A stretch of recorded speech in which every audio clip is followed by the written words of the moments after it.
Olá pessoal, meu nome é Rodrigo Machado e vamos dar continuidade ao nosso curso de tubulações industriais, agora na parte 2. Muito bem. Nessa parte 2 falaremos sobre materiais de construção dos tubos e conexões. Então vamos começar falando sobre a STM. Lembra lá na primeira parte do curso que eu falei que essas siglas iam aparecer constantemente de forma recorrente ao longo do curso? Então, tá aí, ó. A STM, só para a gente relembrar, American Society for Testing Materials, ela especifica mais de 500 tipos de materiais para a fabricação de tubos. E esses tubos, ela classifica como metálicos, não metálicos e de aços com revestimento interno. Muito bem. Os tubos metálicos, eles podem ser do tipo ferrosos ou não ferrosos. Os ferrosos, eles podem ser aço carbono. Ao lado coloquei a tradução em inglês, tá bom, gente? Aço carbono, aço de liga, aço inox, ferro fundido, ferro forjado, ferro ligado e ferro nodular. Enquanto os não ferrosos são cobre, latões, ligas de cobre e níquel, alumínio, monel, chumbo, titânio, zircônio, entre outros. Os não metálicos são os plásticos, PVC, polietileno, acrílico, epóxi, poliéster, os de cimento, amianto, barro vidrado, elastômeros, vidro, porcelana, entre outros materiais. Aí, a engenharia de materiais, a engenharia metalúrgica, ela trabalha bastante em cima dessas composições, dessas ligas, desenvolvendo sempre novos materiais cada vez mais modernos, então, e cada vez mais resistentes, resistência mecânica, resistência química, Então, você está assistindo esse curso hoje em 2020, mas você tem que estar sempre atualizado, porque essas coisas mudam, de uma forma muito rápida. Então, isso daqui é só para você ter uma base, dos principais materiais. Os tubos com revestimento interno, você pode ter revestimentos internos de zinco, plásticos, concretos, vidro, e por aí vai. Bom, vamos falar do aço carbono, que talvez seja um dos mais comuns e mais importantes que nós temos, É aquele que tem a melhor relação custo-resistência, Não vou nem falar custo-benefício, custo-resistência, Ou seja, ele tem uma considerável, comparativamente falando, ele tem um baixo custo, não que ele seja barato, mas comparado aos demais materiais, ele tem um baixo custo e tem uma boa resistência. Não vou dizer que tem a melhor resistência, mas ele tem uma boa resistência, ou até mesmo uma ótima resistência, porque resistência é uma coisa muito relativa, Resistência a quê? A quem? É uma resistência também, ela é uma resistência mecânica, ou seja, ele suporta pressões elevadas. A resistência ela pode ser mecânica ou química. Às vezes, um material ele tem uma resistência mecânica muito elevada, mas não tem uma boa resistência química. Às vezes, ele é exatamente ao contrário. Ele tem uma boa resistência química, mas não tem uma boa resistência mecânica. Por exemplo, os tubos de plástico, os tubos de PVC, eles têm uma ótima resistência química, porque é mais difícil sofrer corrosão e etc., mas a resistência mecânica, comparado com o de metal, é menor. Apesar que hoje, é o que eu falei, a ciência dos materiais está avançando tanto que existem tubos de plástico, de PVC e etc., de polímeros aí, de altíssima resistência, Então, a pessoa às vezes escuta assim, eu estou falando de uma forma geral, de uma forma clássica, um tubo de PVC clássico, aquele que a gente encontra na loja de materiais de construção. Não estou falando de pesquisas científicas que descobrem, que desenvolvem materiais de altíssima resistência, mesmo sendo de plástico e etc. e tal. Não é isso. Estou falando de forma média, de uma forma geral. Ele tem considerável fácil soldabilidade e conformação, ou seja, você tem uma boa trabalhabilidade com aço carbono, Constitui 90% das tubulações de uma refinaria. Então isso daqui, esses 90% é a média. Essa fácil, tudo quando eu falo que é fácil, difícil, melhor, pior, é tudo médio, ok? Então vamos ter aqui um gráfico só para a gente ter uma ideia de como é que funciona esse ácido carbono. O ácido carbono ele pode ter baixo carbono, quando ele vai até 0,25% de carbono na composição, né? Médio carbono, quando ele vai até 0,35% de carbono na composição, quer dizer, na verdade, entre 0,25 e 0,35, e alto carbono acima de 0,35% de carbono na sua composição, né? E aqui a resistência à dureza. Observe o seguinte, quanto maior o teor de carbono, maior a resistência à dureza, né? Então aqui, ó, nessa região do baixo carbono, ele suporta, né, até 370 MPa, megapascal de pressão. No médio carbono, né, que é nessa faixa de teor de carbono, ele suporta entre 370 e 540 megapascal de pressão, e acima de 0,35, né, de carbono, que é o alto carbono, ele suporta pressões acima de 540 megapascal. E também tem a questão da ductilidade, né? Perdão, até passei adiante. A ductilidade diminui, né, conforme aumenta esse teor de carbono. Então, você vai falar, poxa, o alto carbono é melhor? Com relação à resistência e dureza, sim, mas ele tem uma menor ductilidade. Lembra que eu falei que a ductilidade ia aparecer constantemente? Por isso que eu fiz aquele glossário, ou seja, ele tem uma menor ductilidade, ele quebra mais facilmente, né? Esse daqui, de baixo carbono, ele é mais... você consegue deformar ele mais sem ele quebrar do que esse de alto carbono, ok? Muito bem.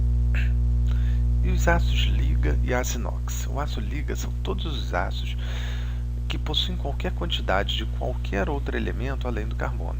Então, vamos lá fazer aqui nosso quadro de novo. Nós temos aqui os ácidos de baixa liga, quando eles têm até 5% de elementos de liga. Entre 5% e 10% ele é chamado de ácido de média liga, e acima de 10% eles são ácidos de alta liga, ok? Então, vamos dizer o seguinte, quando ele tem molibdênio a 1%, né, ele está abaixo desses 5%, né, então ele é um aço de baixa liga. Observe o seguinte, esse aço liga, ele é o aço carbono mais alguma coisa. Então, um aço de baixa liga é um aço que contém, né, o ferro, contém o carbono e qualquer outro elemento além do carbono. Então, esse de baixa liga, ele tem o aço, ele tem o ferro, ele tem um carbono e tem 1% de molibdênio, né? Então ele é um aço de baixa liga, né? Por exemplo, né? E qual é a importância desses elementos além do carbono? Ele melhora a resistência contra a oxidação e pode também trabalhar em temperaturas mais elevadas. Então, consequentemente, é um aço mais caro, né? Então, aqui, por exemplo, o cromo a 9%. Então, esse de média liga, ele, além do ferro e do carbono, ele tem um terceiro elemento que está entre 5% e 10%, que é o cromo, 9%. E qual é o objetivo desse cromo, né? Lembrando que essa observação aqui que eu fiz, de melhorar a resistência contra a oxidação para trabalhar em temperaturas mais elevadas, refere-se ao molibdênio, tá? E essa observação que eu coloquei aqui, refere-se a esse cromo aqui. Ele melhora a resistência contra a corrosão por pitch, né? Que é uma corrosão pontual, né? Essa corrosão por pitch, ela é bem complicada, porque ela é pequenininha, você acha que não está afetando grande coisa, mas ela é como se fosse uma agulha. Ela é pequenininha, ela tem uma cabeça pequenininha, mas ela é profunda, né? Então, ela é bem perigosa, porque ela é profunda, ela te engana, né? E também melhora a fluência do aço, né? Ou seja, a flexibilidade desse aço. E aqui, o de alta liga, seria o cromo com 12%, né? Acima de 10%, ele é um aço de alta liga, ou seja, ele é ferro, carbono, mais um terceiro elemento, que seria o cromo a 12%. E ele oferece uma grande resistência à corrosão. né? Então, esses camaradas aqui são os famosos aço inox, né? O aço inox é um tipo de aço liga. Então, o aço inox ele é um tipo de aço liga que no caso seria um aço de alta liga, né? Justamente porque ele tem a participação desse cromo. E ele é obviamente mais caro do que os aços carbono comuns, os aços de baixa liga e os aços de média liga. Então, vamos dar uma olhada aí nos tipos de aço inox, né? Esse aço inox que aparece aqui, eu fiz esse quadro aqui. Basicamente, nós temos o aço inox ferrítico, né? Que ele tem uma faixa de composição de cromo que varia de 12% até 30%, né? E existe o aço inox austenítico, que tem na sua composição cromo variando de 16% até 26%, porém, existe também uma grande faixa de níquel, né, que varia aí de 6 até 20% aproximadamente de níquel, né? Então essa região aqui é do aço austenítico, esse daqui é do aço inox ferrítico, né? Então, o aço inox, né, como eu expliquei, é um tipo de aço liga, né, com pelo menos 12% de cromo, conferindo grande resistência à corrosão. Todos, né, são muito mais caros que o aço carbono. AC é aço carbono, tá, pessoal? Aço carbono convencional. Porém, a trabalhabilidade é bem mais complexa. A trabalhabilidade é você ter a habilidade de trabalhar com ele. O uso desses ácidos inox aqui. Serviços de alta temperatura, né, temperaturas muito acima dos limites do uso do aço carbono. Ou seja, o aço inox você utiliza quando você não pode usar o aço carbono, né, em termos de temperatura. Também ele é utilizado em serviços de baixa temperatura, abaixo de 45 graus negativos. Ele é utilizado em serviços de alta corrosão, exceto em água salgada. Ele não é adequado para utilizar em sistemas com água salgada.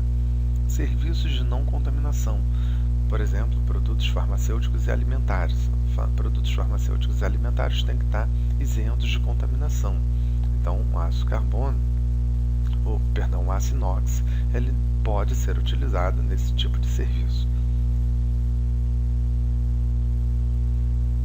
Aqui só tem uma imagem, né, da corrosão, né, de um aço inox, né. Então, nós comentamos, né, lá naquele quadro que temos aço inox do tipo austenítico, que tem esse percentual de cromo e esse percentual de níquel, e o ferrítico, de 12 a 30% de cromo. Lembrando que o austenítico é não magnético e o ferrítico é do tipo magnético. Os austeníticos, que são esses daqui, são considerados os mais importantes, porque ele tem uma extraordinária resistência à fluência e à oxidação. Apresentam a transição dúctil-frágil em temperaturas muito menores que 45 graus Celsius negativos. Ou seja, dúctil, material dúctil, é aquele material bem interessante, né, que você consegue trabalhar com ele sem ele quebrar, sem ele fraturar. Depois, o material frágil é aquele que fratura com uma maior facilidade. Os materiais, eles transitam, né, de dúctil para frágil, ou seja, você vai trabalhando ele, enquanto você trabalha ele é considerado dúctil. Quando ele está próximo da fratura, ele é frágil, ou seja, mas isso daqui varia de acordo, né, com temperatura, com pressão, né?